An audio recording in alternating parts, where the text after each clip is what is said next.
தமிழடியான் சொந்தங்கள் அனைவருக்கும் வணக்கம். கடந்த 4 நாளாக மருத்துவரும் பாராளுமன்ற உறுப்பினருமாகிய அர்ச்சுனா ராமநாதன் அவர்களை பற்றி எந்த ஒரு செய்தியுமே சொல்லலையே. அவருடைய ஏதாவது பிரச்சனையா சண்டையான்னு சொல்லி கேட்டுக்கிறீர்கள். இந்த கேள்விக்கான பதிலை இந்த காணொலியில் பார்க்க போகின்றோம். அத்துடன் டாக்டர் அர்ச்சுனா ராமநாதன் அவர்கள் ஒரு மன்னிப்பு கேட்டிருக்கின்றார். யாரிடம் மன்னிப்பு கேட்டார், எதற்காக மன்னிப்பு கேட்டார், என்ன பிரச்சனை என்பது சம்பந்தமாகவும் பார்க்க இருக்கின்றோம். அத்துடன் தமிழடியானின் உறவு ஒருவர் பணம் அனுப்பியிருக்கின்றார். அது குறித்தும் பார்க்க இருக்கின்றோம். அத்துடன் யாழ் நகரில் வேலையில்லா பட்டதாரிகள் ஒரு சர்ச்சைக்குரிய போராட்டம் ஒன்றை முன்னெடுத்திருக்கின்றார்கள்.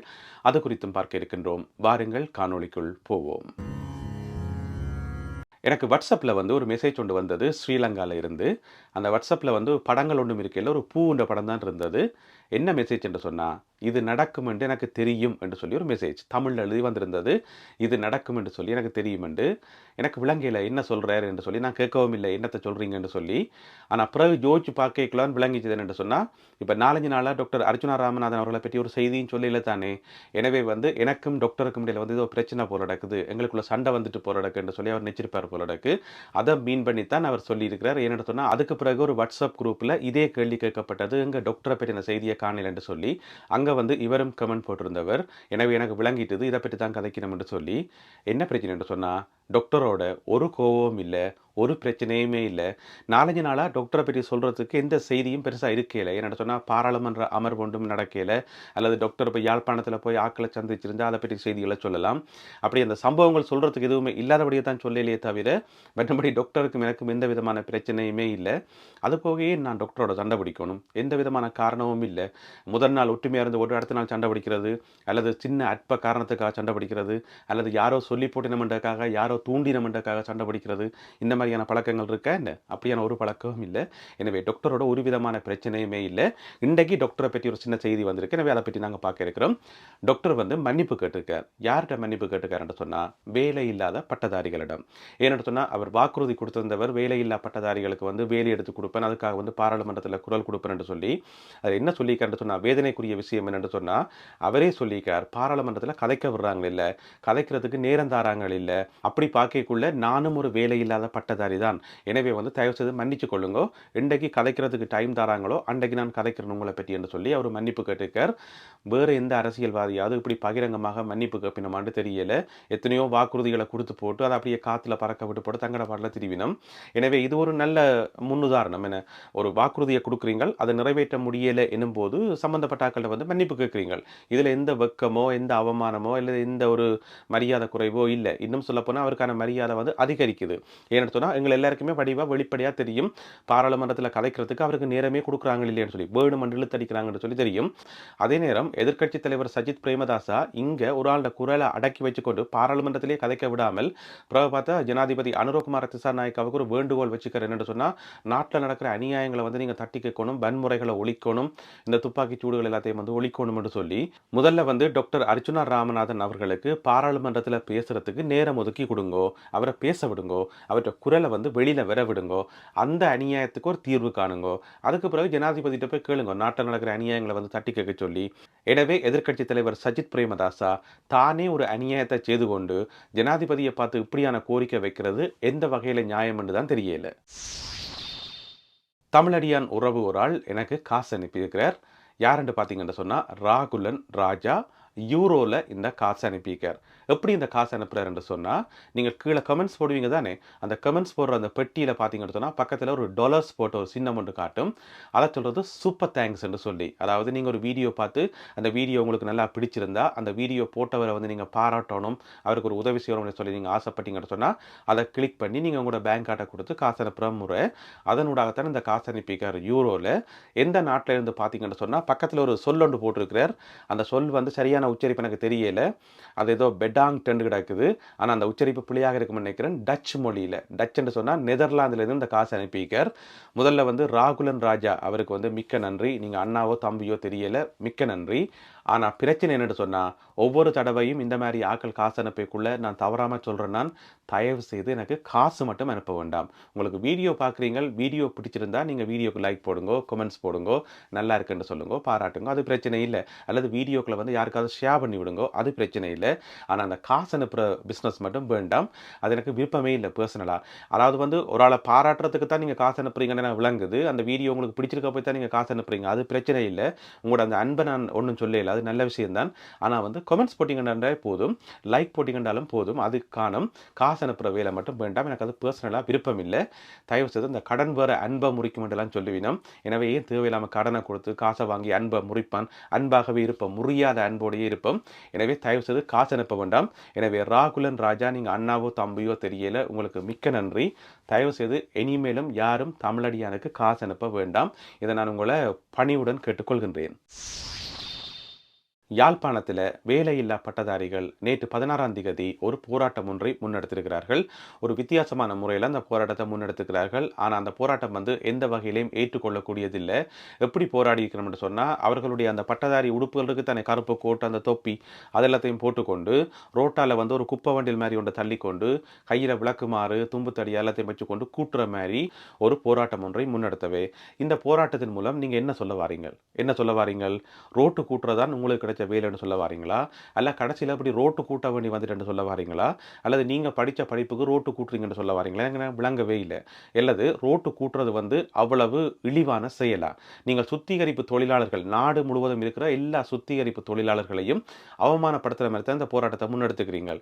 ஏன் படித்து ஒரு ஆள் பட்டம் வாங்கினா அவர் ரோட்டு கூட்டக்கூடாதுன்றோ, குப்பை எல்லக்கூடாதுன்னு சொல்லோ, கிளீனிங் வேலை பார்க்கக்கூடாதுன்னு இருக்கா? எந்த நூற்றாண்டில் இருக்கிறோம்? எத்தனையாவது ஆண்டில் இருக்கிறோம்? எங்கே போய்கொண்டிருக்கிறோம்? உலகம் எதை நோக்கி போய்கொண்டிருக்குது?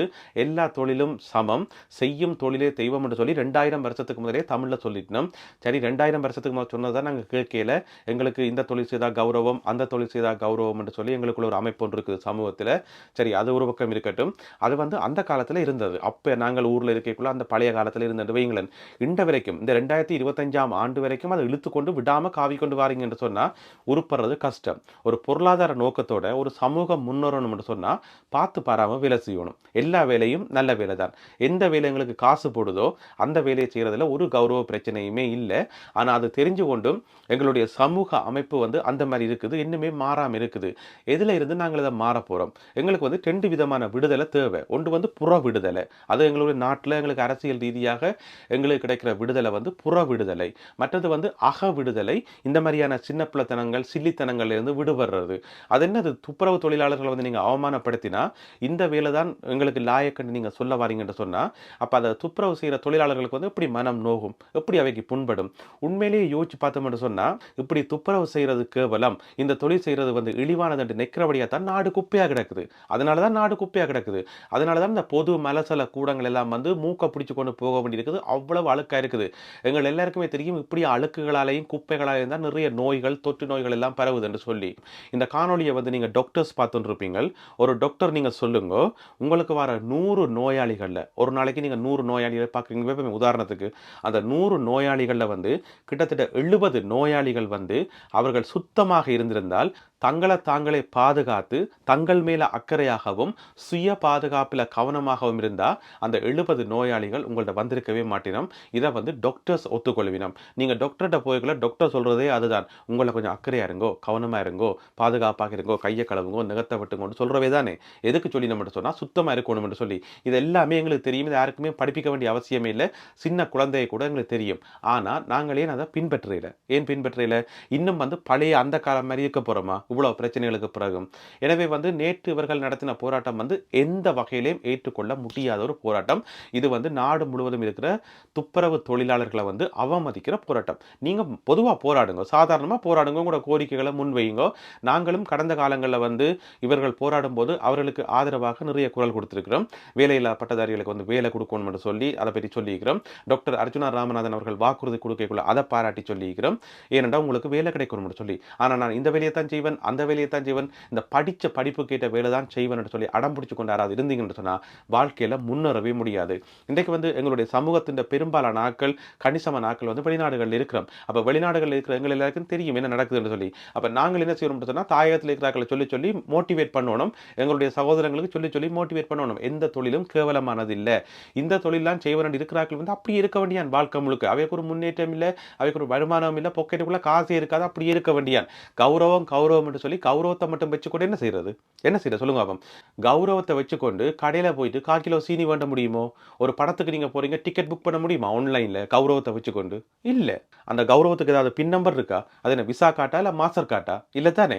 எனவே ஒன்றுக்குமே உதவாத கௌரவத்தை வச்சுக்கொண்டு அதை கட்டி பிடிச்சுக்கொண்டு இந்த வேலை செய்ய மாட்டேன் அந்த வேலை செய்ய மாட்டேன் என்று சொல்லி இருக்கிற வேலைகளை வந்து நாங்கள் கேவலப்படுத்தினோம் என்று சொன்னா அது வந்து ஏற்றுக்கொள்ளக்கூடியதில்லை. இது வந்து சாதாரண பொதுமக்களுக்கு விளங்காட்டி அது பிரச்சனை இல்லை. ஆனா நீங்க படிச்ச நீங்கள் பட்டதாரிகள், நீங்கள் தான் பட்டதாரிகள் என்று சொல்றீங்க. அப்ப உங்களுக்கு இது விளங்கி இருக்கணும். என்ன, நீங்கள் கூகுள்ல இருப்பீங்க, சமூக வலைத்தளங்கள் இருக்கிறீங்க, உலகத்துல என்ன நடக்குன்னு பாக்குறீங்க. அப்ப உங்களுக்கு தெரியாது அந்த உலகம் எதை நோக்கி போய் கொண்டிருக்குது, வியாபார உலகம் எதை நோக்கி போய் கொண்டிருக்குன்னு சொல்லி. எனவே இந்த போராட்டம் வந்து மிகவும் கண்டனத்துக்குரியது.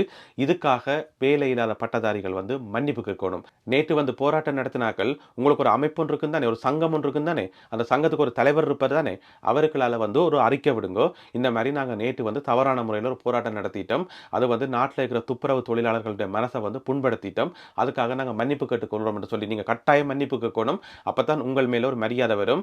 அடுத்த முறை வந்து டாக்டர் அர்ஜுனா ராமநாதன் அவர்கள் உங்களோட கோரிக்கையை வந்து பாராளுமன்றத்தில் கதை காட்டி அது ஒரு பிரச்சனையே இல்லை. அப்படி அவர்கள் கதைக்காம விடும்போது நாங்களும் அதை ஏனண்டே கேட்க போறது இல்லை. டாக்டர் கதைக்காம விட்டால் அது பெரிய பிரச்சனையும் இல்லை. ஏன்னு சொன்னா நீங்கள் முதல்ல வந்து மன்னிப்பு கேட்கணும். அதுதான் மிக முக்கியமானது. அதோட எங்களோட சமூகத்தில் வந்து இன்னும் ஒரு பிரச்சனை ஒன்று இருக்குது. நாங்கள் வந்து இந்த மாதிரியான வேலைகள் செய்யாம விடுறது காரணம், அவர் என்ன நினைப்பாரோ, இவர் என்ன நினைப்பாரோ, உவர் என்ன நினைப்பாரோ என்று சொல்லி நான் ஒரு சின்ன பரிசோதனை என்று சொல்றேன். இந்த அவரையும் இவரையும் உவரையும் கூப்பிட்டு ஒரு இடத்துல இருத்தி போட்டு 3 பேர்கிட்டையும் கேட்டு பாருங்க, நீங்கள் ஏதாவது நெச்சனீங்களான்னு சொல்லி. அவை நினைப்பினம், நானே உங்களை பற்றி நினைக்கணும், எனக்கு என்ன வருத்தமா, எனக்கே 1008 பிரச்சனை இருக்கப்பா, எனக்கு வயிற்று கவுத்துது, காதுக்கு எல்லாம் நோவுது, நானே எந்த பிரச்சனையை பார்த்து வந்துக்கிறேன், உங்களை பற்றி நான் நினைக்கணும் அவை சொல்லுவினோம். இப்படித்தான் சொல்லுவினோம். எனவே நாங்கள் நினைக்கிறோம் அவர் தான் நினைப்பார், இவர் தான் நினைப்பார் என்று. அவை ஒன்றுமே நினைக்க மாட்டோம். அவைக்கே 1008 பிரச்சனைகள் இருக்கும். அவைக்கே கடன் பிரச்சனைகள், வீட்டு பிரச்சனைகள், வீட்டு வாடகை, அது என்று சொல்லி 1008 பிரச்சனைகள் இருக்கும். அதையும் மீறி ஒருத்தர் உங்களை பற்றி நினைக்கிறார், நீங்க என்ன செய்றீங்கன்னு சொல்லி கவனிக்கிறார் என்று சொன்னா அவருக்கு வேலை வெட்டி இல்லை என்ற அர்த்தம். இதை எப்படி கண்டுபிடிக்கிறேன்னு சொன்னா, இப்ப பயங்கர பிஸியா இருக்கிற நல்ல வியாபாரம் போய்கொண்டிருக்கிற ஒரு கடை இருக்குன்னு தானே, அந்த கடையினுடைய முதலாளியை போய் சந்திச்சு அவர்கிட்ட கேளுங்கோ, ஐயா என்னை பற்றி நீங்க ஏதாவது நெச்சனீங்களான்னு சொல்லி. அவர் சொல்லுவார், உன்னை பற்றி நானே நினைக்கணும், நானே வந்து அடுத்து எங்கெங்க கடை துறக்கலாம், இன்னும் எத்தனை கடைகள் போடலாம், சைனால இருந்து கண்டெய்னர் வந்துட்டுதா, கொழும்புல இருந்து லொரிகள் வந்துட்டான்னு பார்க்கறத விட்டுட்டு உன்னை பற்றி நான் நினைக்கணும்னு சொல்லுவார். அப்ப எங்களுக்கு என்ன விளங்குதுன்னு சொன்னா, வேலையாகவும் பயங்கர பிஸியாகவும் இருக்கிற ஒரு ஆள், வாழ்க்கையில முன்னேறி கொண்டு போற ஒரு ஆள் வந்து எங்களை பற்றி எதுவுமே நினைக்க மாட்டார். வேலை வெட்டி இல்லாதாக்கெல்லாம் நினைக்கிறது, கருத்தை சொல்றது, அதுக்கு வந்து ஒரு காதைகளை சொல்றது. எனவே வேலையில பிஸியா இருக்கிற ஒரு ஆளுடைய கருத்தை நீங்க எடுக்க போறீங்களா, அல்லது வேலை வெட்டி இல்லாத ஒரு ஆளுடைய கருத்தை வந்து நீங்க எடுக்க போறீங்களா? இத வேலை இல்லாத பட்டதாரிகள் நீங்கள்லாம் யோசிக்கணும். முதல்ல வந்து மன்னிப்பு கேளுங்க, மிச்சத்தை பிறகு பார்ப்போம்.